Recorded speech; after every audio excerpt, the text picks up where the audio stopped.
హరే కృష్ణ. అందరికీ కూడా తెలుగు గీత కార్యక్రమానికి స్వాగతం అండి. కార్యక్రమం మొదలు పెట్టుకునే ముందు ప్రార్థనలు చేద్దాము.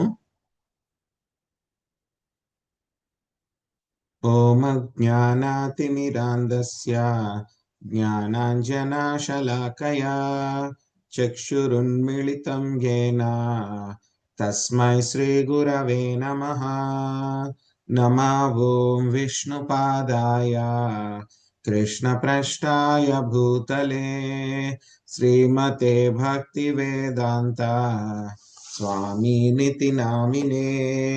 నమస్తే సరస్వతే దేవే గౌరవాణి ప్రచారిణే నిర్విశేష శూన్యవాది పాశ్చాత్య దేశతారిణే. జయ శ్రీ కృష్ణ చైతన్య ప్రభు నిత్యానంద శ్రీ అద్వైత గదాధర శ్రీవాసాది గౌర భక్త వృంద. హరే కృష్ణ కృష్ణ కృష్ణ హరే హరే, హరే రామ రామ రామ హరే హరే. హరే కృష్ణ. సో ఈరోజు మనము భగవద్గీత 9వ అధ్యాయము పరమ గుహ్య జ్ఞానము అనే అధ్యాయం నుంచి మనం 31, 32 శ్లోకాలు నేర్చుకోవడానికి ప్రయత్నిద్దాము. క్షిప్రం భవతి ధర్మాత్మా సస్వచ్ఛాంతిం నిగచ్చతి కౌంతేయ ప్రతిజానీతి నమే భక్త్యా ప్రణశ్యతి. క్షిప్రం భవతి ధర్మాత్మా సస్వచ్ఛాంతిం నిగచ్చతి కౌంతేయ ప్రతిజానీతి నమే భక్త్యా ప్రణశ్యతి. క్షిప్రం భవతి ధర్మాత్మా సస్వచ్ఛాంతిం నిగచ్చతి కౌంతేయ ప్రతిజానీహి నమే భక్త్యా ప్రణశ్యతి.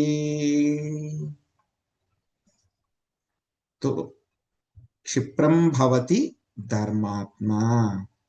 సో అంటే ఏం చెప్తున్నారు? క్షిప్రం అంటే కనుక శీఘ్రంగా, భవతి అంటే అవడం, ధర్మాత్ముడగుతును. శాశ్వచ్ఛాంతిం నిగచ్చతి అంటే కనుక పొందడం, శాశ్వచ్ఛాంతిం శాశ్వతమైనటువంటి శాంతిని పొందగలుగుతాడు. కౌంతేయ, ఓ అర్జున, ప్రతిజానీహి మొత్తం అందరికీ కూడా నువ్వు ప్రపంచానికి చాటి చెప్పు. ఏమని చాటి చెప్పాలి?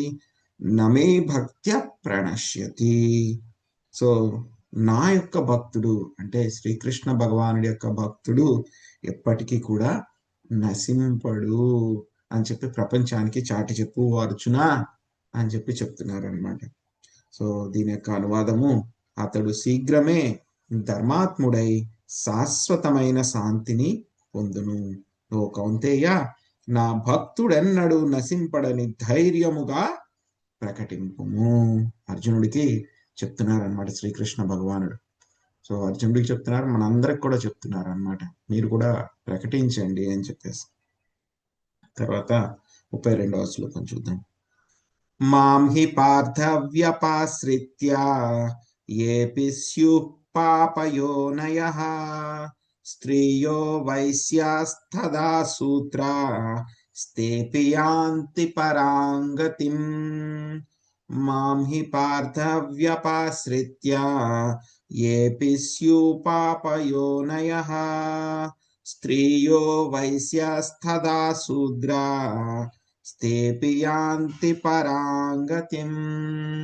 మాం హి పార్థవ్యపాశ్రిత్య ఏపి స్యుః పాపయోనయః స్త్రియో వైశ్యాస్తదా శూద్రా స్తేపి యాంతి పరాంగతిం.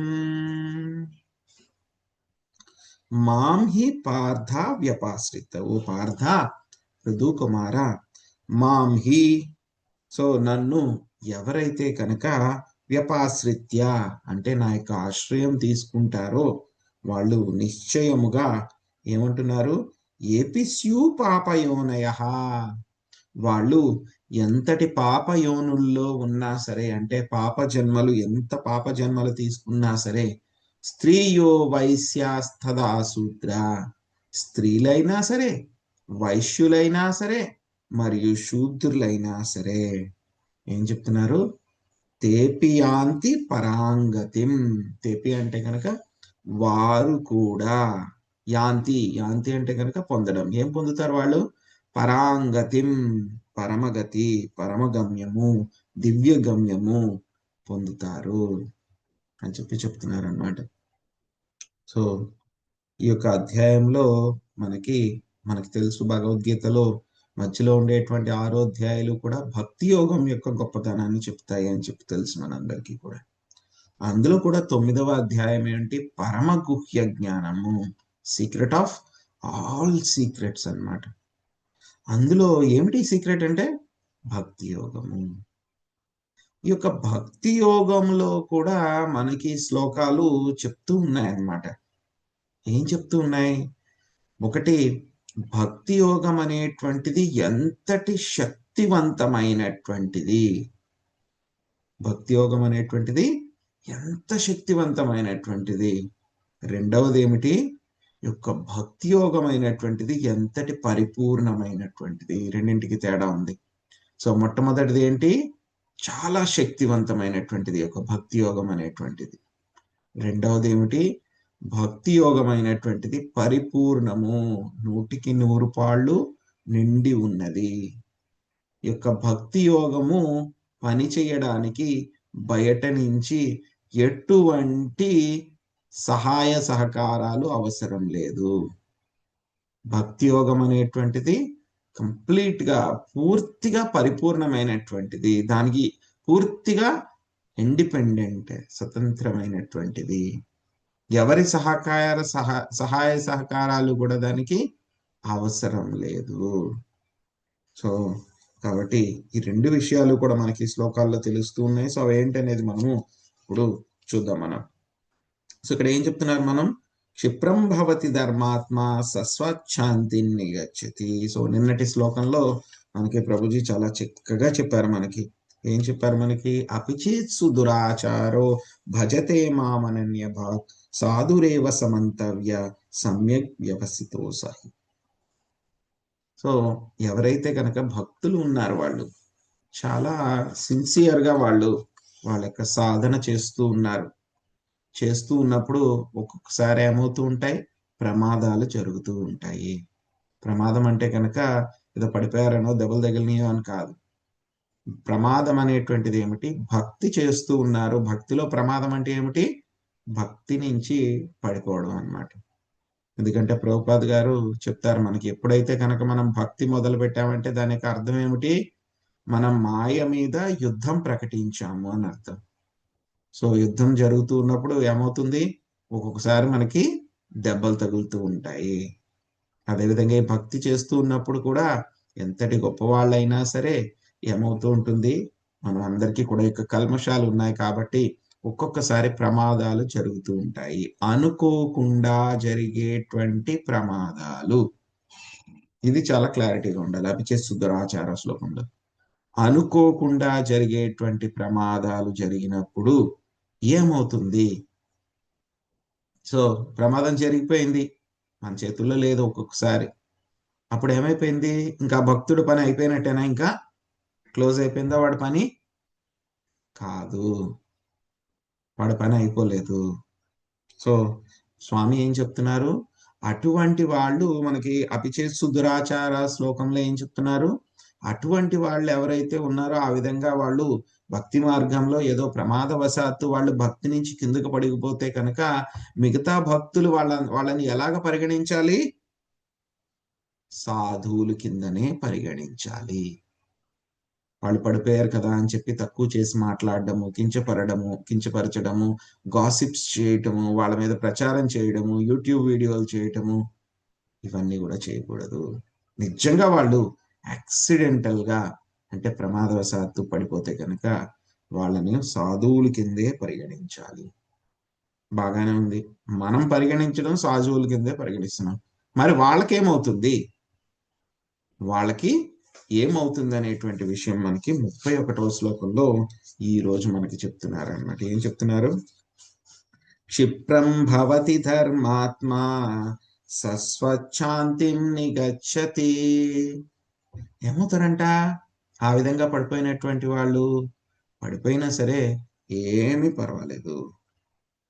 సో మనకి చెప్తున్న మన 7వ అధ్యాయంలో కూడా వస్తుంది. మనకి ఏమొస్తుంది? మనకి ఎవరైతే కనుక చాలా ఈ విధమైనటువంటి పాపకర్మలు చేసినటువంటి వాళ్ళు ఎవరైతే ఉన్నారో, అన్యాయ కార్యాలు చేసినటువంటి వాళ్ళు ఎవరైతే ఉన్నారో వాళ్ళు మనకి భక్తులు అవ్వలేరు అని చెప్పుకున్నాం మనం. 4 రకాలైనటువంటి భక్తులు, వాళ్ళు 4 రకాలైనటువంటి వ్యక్తులు శ్రీకృష్ణ భగవానుడి యొక్క శరణు పొందలేరు అని చెప్పి మనము చెప్పుకున్నాం మనం. మరి అలాంటిది ఈ వ్యక్తి కూడా భక్తి చేస్తూ చేస్తూ ప్రమాదవశాత్తు అయినా సరే, కావాలనైనా సరే, కావాలనైనా సరే, ప్రమాదవశాత్తు అయినా సరే పడిపోయాడు. మరి అటువంటి వాడు కూడా ఆ 4 కేటగిరీస్ ఉన్నారు కదా, వాళ్ళు ఆ కేటగిరీలోకి వెళ్ళి పడిపోవాలి కదా. పడిపోయి మళ్ళీ ఇంకా జంతుజాలాల్లో కిందకంట వెళ్ళిపోవాలి కదా వాడు, స్వామి చెప్పినట్లు. మరి ఏమవుతుంది? మరి ఇక్కడ చెప్తున్నారు మళ్ళీను అటువంటి వాళ్ళకి మళ్ళీ క్షిప్రం భవతి, మళ్ళీ శీఘ్రమే శాశ్వతమైన శాంతిని పొందుతాడు, ధర్మాత్ముడు అవుతారు అని చెప్పి మరి ఎందుకు చెప్తున్నారు మీరు? ఆ రెండు కూడా ఒకదానికొకటి వ్యతిరేకం కదా అని చెప్పి మనకి అనిపించవచ్చు. కానీ అక్కడ తేడా ఉంది. మిగతా వాళ్ళకి, భక్తి యోగం పాటించేటువంటి వాళ్ళకి, భక్తి యోగం పాటించినటువంటి వాళ్ళకి తేడా అదే. ఏమవుతుంది? తేడా ఏమిటి అక్కడ అని చూస్తే కనుక మనకి ఈ యొక్క ప్రమాదవశాత్తు పడిపోయినటువంటి వ్యక్తి, భక్తిలోంచి పడిపోయినటువంటి వ్యక్తి భక్తి యోగాన్ని, నవవిధ భక్తిని వదిలిపెట్టకుండా చేస్తూ ఉంటే, పడిపోయాడు, ఓకే, యాక్సెప్టెడ్. బట్ అయినా సరే మళ్ళీ ఎలా అయితే చిన్నపిల్లవాడు నడుస్తూ నడుస్తూ పడిపోతూ ఉంటాడు, పడిపోయినప్పుడు కూడా మళ్ళీ లేచి పడిపోయాను కదా అని అక్కడే కూర్చొని ఏడుస్తూ ఉంటాడు, ఏడవడు. వెంటనే టక్మని లేచి నిలబడి మళ్ళీ నడవడానికి ప్రయత్నిస్తూ ఉంటాడు. అలాగే భక్తుడు కూడా పడిపోయాను కదా అని చెప్పి కూర్చోకుండా మళ్ళీ నవవిధ భక్తులు చేస్తూ ఉంటే, భక్తిలో కనుక మళ్ళీ తనను తాను నియుక్తం చేసుకుంటే కనుక ఏమవుతుంది? ఏదో ఒక మనసులో ఉన్నటువంటి మలినాల వల్ల పడిపోయాడు. కానీ ఏమైతుంది? ఆ మలినం ఏదైతే ఉందో, ఆ లోపం ఏదైతే ఉందో, ఆ దోషం ఏదైతే ఉందో, ఆ దోషం కూడా ఏమైపోతుంది? ప్రక్షాళన అయిపోతుంది. ప్రక్షాళన అయిపోతుంది. ఎవరు సహాయం చేస్తారు? ఎవరో అక్కర్లేదు, స్వయంగా స్వామి సహాయ సహకారాలు చేస్తారు. స్వామి సహాయ సహకారాలు చేస్తారు. సో మెల్లగా ఏమైపోతుంది? అతని యొక్క మనస్సులో ఉన్నటువంటి మాలిన్యము, కాలుష్యము, మలినాలు, అవాంఛితమైనటువంటి విషయాలు ఏవైతే ఉన్నాయో అవన్నీ కూడా ఏమైపోతుంది? మొత్తం అన్ని కూడా ప్రక్షాళన అయిపోతాయి. ప్రక్షాళన అయిపోవడమే కాకుండా, సో మామూలుగా అయితే కనుక కర్మీస్ అయితే కనుక ఏం చెప్తారు? ఏమైనా పాపం చేస్తే కనుక, మీరు పలానా పాపం చేశారా, అయితే కనుక మీరు ఈ పూజ చేయాలి, ఈ నోము చేయాలి, ఈ వ్రతం చేయాలి, ఈ దానం చేయాలి అని చెప్పి అవన్నీ కూడా చెప్తారు. అవి చేస్తే కనుక ఏమవుతుంది? ప్రాయశ్చిత్తం అవుతుంది. ప్రాయశ్చిత్తం అయ్యి ఆ యొక్క పాప ప్రక్షాళన అవుతుంది అని చెప్తారనమాట.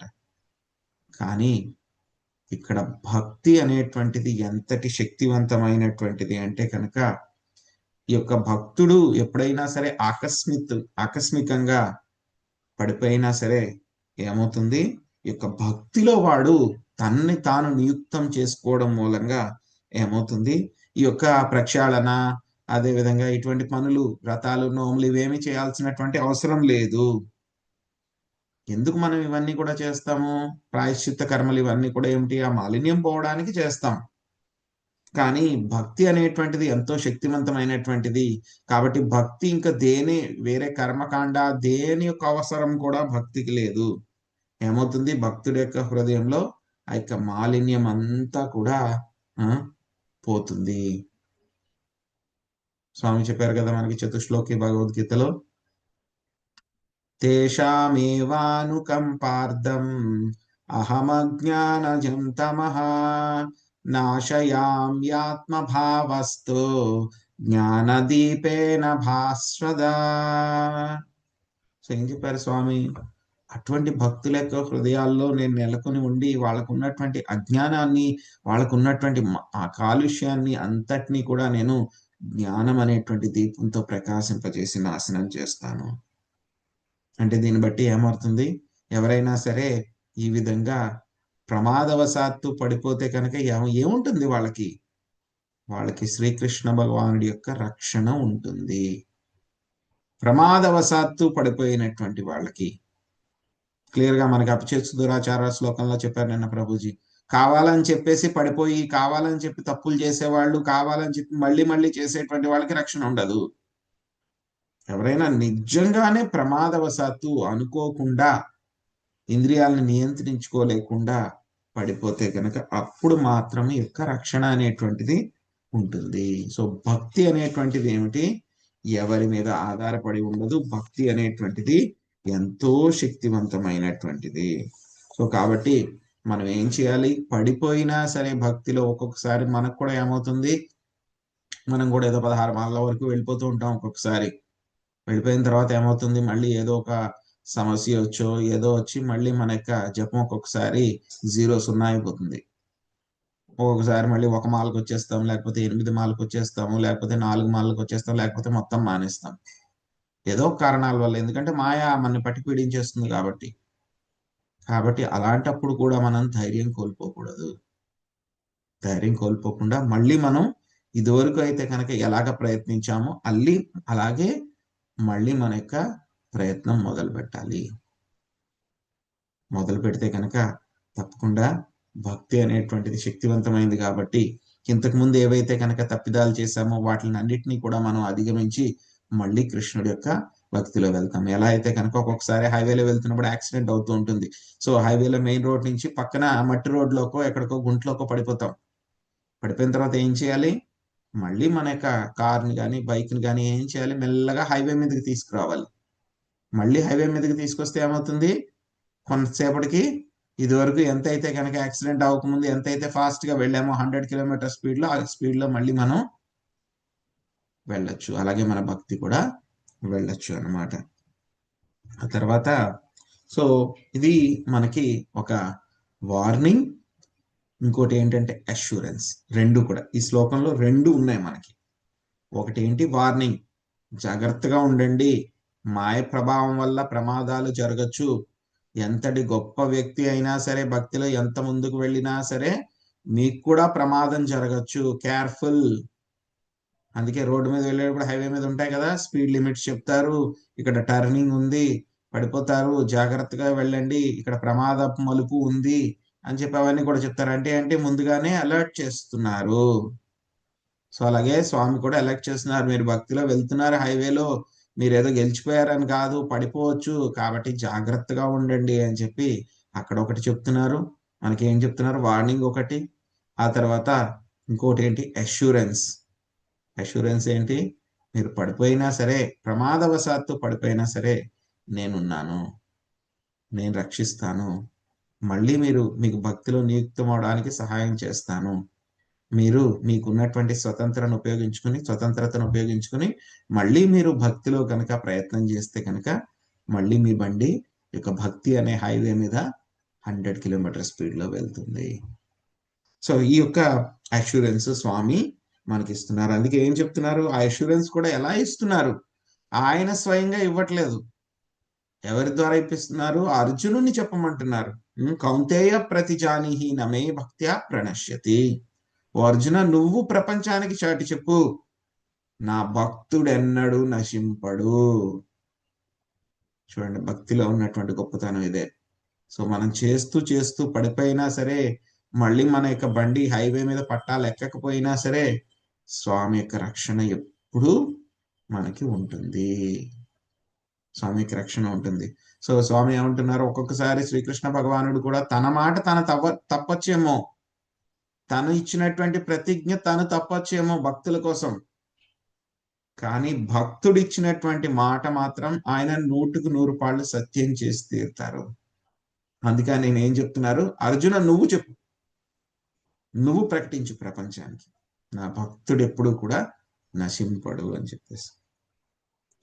సో ఇక్కడ దీంతో మనకి అనుకోకుండా పడిపోయినటువంటి వాళ్ళకి ఏం జరుగుతుంది అని చెప్పి మనకి ఇక్కడతో చెప్పడం పూర్తవుతుంది. ఆ తర్వాత మనకి 32వ శ్లోకం నుంచి భక్తి అనేటువంటిది ఎంత శక్తివంతమైనటువంటిది అని చెప్పేసి మళ్ళీ మనకి చెప్తున్నారనమాట స్వామి. ఎందుకు చెప్తున్నారు ఇవన్నీ కూడా మనకి అంటే కనుక నమ్మకం ఉంచండి నా మాట మీద.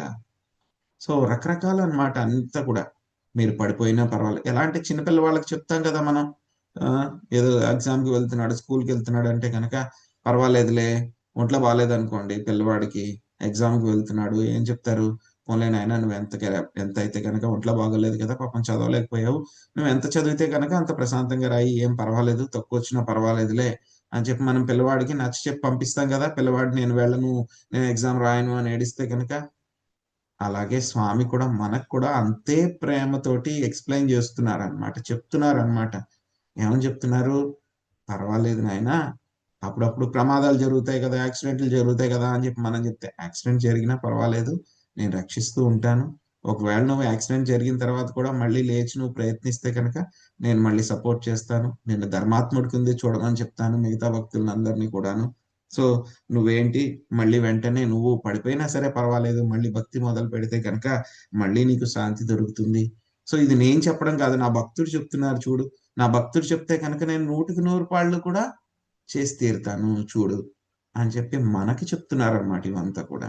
ఎంత ప్రేమగా స్వామి మనందరి మీద కరుణతోటి చెప్తున్నారో చూసుకోండి. తర్వాత 32వ శ్లోకంలో ఏంటంటే గనక ఎవరికి యొక్క భక్తి చేయడానికి ఎలిజిబిలిటీ ఉంది? ఎవరికి అర్హత ఉంది? సో, కొంతమంది అంటూ ఉంటారు భక్తి చేయడం అంటే గనక ఏదో ఉన్నత కులాల్లో పుట్టినటువంటి వాళ్ళకో, గొప్ప గొప్ప బ్రాహ్మణులకి వాళ్ళు మాత్రమే భక్తి అండి. మాకెక్కడవుతుందండి భక్తి అని చెప్పేసి అనొచ్చనమాట. కానీ స్వామి చెప్తున్నారు, భక్తి అనేటువంటిది చెయ్యడానికి ఎవ్వరు కూడా అనర్హులు కాదు. ప్రతి ఒక్కళ్ళు కూడా భక్తి చేయొచ్చు. హ్మ్.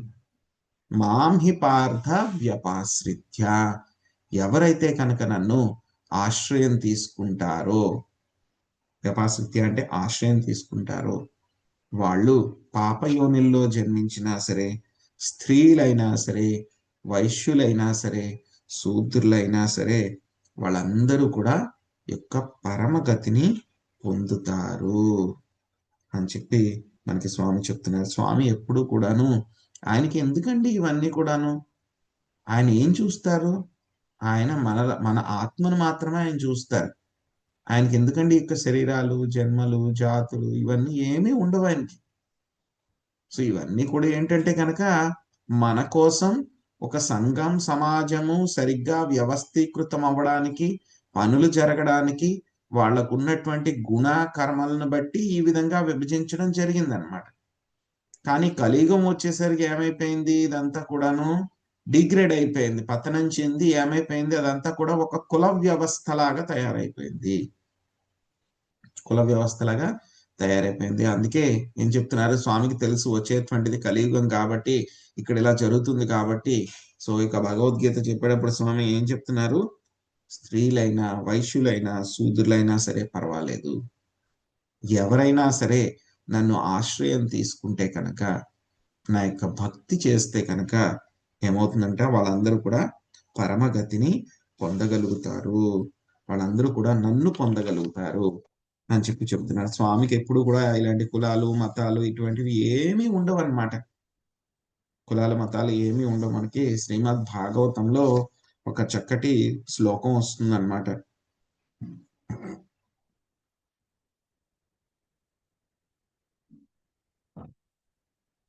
కిరాతహుణోంద్ర పులింద పుల్కసా అభీరసుంభ్యాయవనాకషాదయా येने च पापा यदपाश्रयाश्रया శుద్ధ్యంతి తస్మై ప్రభవిష్ణవే నమః. కిరాతులు, హూణులు, ఆంధ్రులు, పులిందులు, పుల్కషులు, అభీరులు, శుంభులు, యవనులు, ఆ ఇంకా రకరకాలైనటువంటి కష తెగకు చెందినటువంటి వాళ్ళు, ఇంకా ఎవరైతే కనుక పాప కర్మల పట్ల పూర్తిగా వాళ్ళు పాప కర్మల్లో వాళ్ళు నియుక్తం అయిపోయారో, వాళ్ళు అడిక్ట్ అయిపోయారో, అటువంటి వాళ్ళు ఎవరైనా సరే కూడా స్వామి యొక్క ఆశ్రయం తీసుకుంటే, శ్రీకృష్ణ భగవానుడి యొక్క ఆశ్రయం తీసుకుంటే, విష్ణువు యొక్క ఆశ్రయం తీసుకుంటే, ఆయన యొక్క శక్తివంతమైనటువంటి శక్తి వలన ఏమవుతుందని చెప్తున్నారు, అటువంటి వాళ్ళందరూ కూడా ఉద్ధరింపబడతారు. అటువంటి వాళ్ళందరూ కూడా ఉద్ధరింపబడతారు అని చెప్తున్నారు అనమాట. సో మనము ఇక్కడ మనకి భగవద్గీతలో అయితే కనుక ఏం చెప్పారు, యొక్క వర్ణాశ్రమ పద్ధతిలో ఉన్నటువంటి వాళ్ళు, శూద్రులు కూడా వర్ణాశ్రమ పద్ధతిలో ఉన్నారు. కానీ ఈ శ్లోకంలో చెప్పినటువంటి వాళ్ళు కిరాతలు, హూణులు, ఆంధ్రులు, పురిందులు వీళ్ళందరూ కూడా ఏంటి, వర్ణాశ్రమ పద్ధతిలో కూడా లేరు. వీళ్ళు వర్ణాశ్రమ పద్ధతి కంటే కూడా ఇంకా కింద ఉన్నారు వీళ్ళు. అటువంటి వాళ్ళైనా సరే యొక్క భక్తి చేస్తే కనుక వాళ్ళు ఉద్ధరింపబడతారు అని చెప్తున్నారు. మరి చైతన్య మహాప్రభు ఇంకేం చెప్పారు మనకి, నాహం విప్రో నచ నరపతి నాపి వైశ్యో న శూద్రో నాహం వర్ణీ చ నా గృహపతిర్నా వసంతోయతి వనస్థోయతిర్వా కింతు ప్రోధ్యాన్నిఖిల పరమానంద పూర్ణామృతాబ్దేర్ గోపీ భర్తు పద కమలయోర్దాస దాసానుదాస. ఏం చెప్తున్నారు మనకి చైతన్య మహాప్రభు, నేను బ్రాహ్మణుణ్ణి కాదు, నేను క్షత్రియుణ్ణి కాదు, నేను వైశ్యుణ్ణి కాదు, నేను శూద్రుణ్ణి కాదు, నేను బ్రహ్మచారి కాదు, నేను వానప్రస్థి కాదు, నేను గృహస్థుని కాదు, నేను సన్యాసిని కాదు. నేను నన్ను ఏ విధంగా నేను చూసుకుంటాను అని అంటే కనుక ఆ యొక్క గోపీ భర్తు పద కమలయో, సో శ్రీకృష్ణ భగవానుడి యొక్క పాద సేవికలైనటువంటి గోపికల యొక్క సేవకుడి కింద నేను భావిస్తాను. సో అని చెప్తున్నారనమాట. సో కాబట్టి దీన్ని బట్టి ఏమర్థమవుతుంది, సో భక్తి అనేటువంటిది ఎంతో శక్తివంతమైనటువంటిది. భక్తి అనేటువంటిది ఎవరైనా చెయ్యొచ్చు. భక్తి చేయడానికి ఎవరికి కూడా ఎటువంటి అవరోధాలు లేవు, ఎవరికి డిస్క్వాలిఫికేషన్ లేదు. ఎవరైనా సరే భక్తి చేయటం మూలంగా, ప్రభుపాద్ గారు చెప్తారనమాట, నన్ను మా గురువు గారు వజ్రం కింద తయారు చేశారు, నేను కూడా మిమ్మల్ని అందరినీ కూడా వజ్రం కింద తయారు చేయాలి అని అనుకుంటున్నాను అని చెప్తున్నాను. ఎలా తయారు చేయగలరు వజ్రం కింద? ఆ చేసేటువంటి ప్రాసెస్ ఏమిటి, యొక్క భక్తి అనమాట. సో భక్తిలో ఎవరికి కూడా డిస్క్వాలిఫికేషన్ లేదు, ఎవరికి వదిలిపెట్టేది లేదు, వీళ్ళు చేయాలి వీళ్ళు చేయకూడదు అనేది లేదు, వీడు ఎక్కువ అని తక్కువ అనేది లేదు. కేవలం కావాల్సింది ఏమిటి, ఒక భక్తి మార్గాన్ని చక్కగా వాళ్ళు పాటించగలిగితే కనుక ఏప్యాంతి పరాంగతి, ఎవరికైనా సరే ఆ యొక్క పరమగతి అనేటువంటిది దొరుకుతుంది అని చెప్తున్నారు అనమాట. సో ఇది శ్రీకృష్ణ భగవానుడి యొక్క కరుణ అనమాట. సో ఆయన యొక్క కరుణ, యొక్క భక్తి యోగం యొక్క శక్తి. ఆయన ఎవరిని కూడా నీకు కులం ఏమిటి, మతం ఏమిటి, నీకు శరీరం ఎలా ఉంది, నీ రంగు ఏమిటి అని చెప్పి ఉచ్చ నీచాలు ఏమీ ఉండవు. ఆయనకు ఉండాల్సింది ఏమిటి, వీడు భక్తి చేస్తున్నాడా లేదా, నా పట్ల ప్రేమ పొందుతున్నాడా లేదా, నాకు నేనంటే ఇష్టం ఉందా లేదా, అంతే ఆయన చూసేది. ఇంకేమీ ఆయన చూడరు. ఆయనకేమీ కావాల్సినటువంటి అవసరం లేదు. ఎందుకంటే కనుక ఆయన ఆత్మారాముడు, మనం ఏమి ఇవ్వాల్సినటువంటి అవసరం లేదు. కానీ ఆయన మన దగ్గర నుంచి ఏం ఆశిస్తాడు, ఆయన కేవలము ప్రేమ మాత్రం ఆయన ఆశిస్తాడనమాట. సో కాబట్టి ఆ ప్రేమ ఇవ్వడానికి ఎవ్వరికి కూడా ఎటువంటి అనర్హత కూడా లేదు. సో ఇదండి ఈరోజు నేర్చుకుంది మనం. హరే కృష్ణ. హరే కృష్ణ ప్రభుజీ. భక్తిలో పడిపోవడం అంటే మన భౌతిక కలాపాల్లో ఏదన్నా కష్టం కలిగినప్పుడు లేదా అవరోధాలు వచ్చినప్పుడు పడిపోవడమేనా ప్రభుజీ? అలాగే ఇంకో మీనింగ్? భక్తి అంటే కనుక మీరు చేస్తున్నారు 16 మాలలు, నేను ఎగ్జాంపుల్ చెప్పాను, 16 మాలలు చేస్తున్నారు, మీరు చేయడం మానేశారు. ఇది వరకు 4 నియమాలు పాటించే వాళ్ళు మీరు పాటించడం మానేశారు. ఇది భక్తిలోంచి పడిపోవడం అంటే. Okay okay, thank you. Hare Krishna Prabhuji, దండవత్ ప్రణామాలండి. Hare Krishna Prabhuji.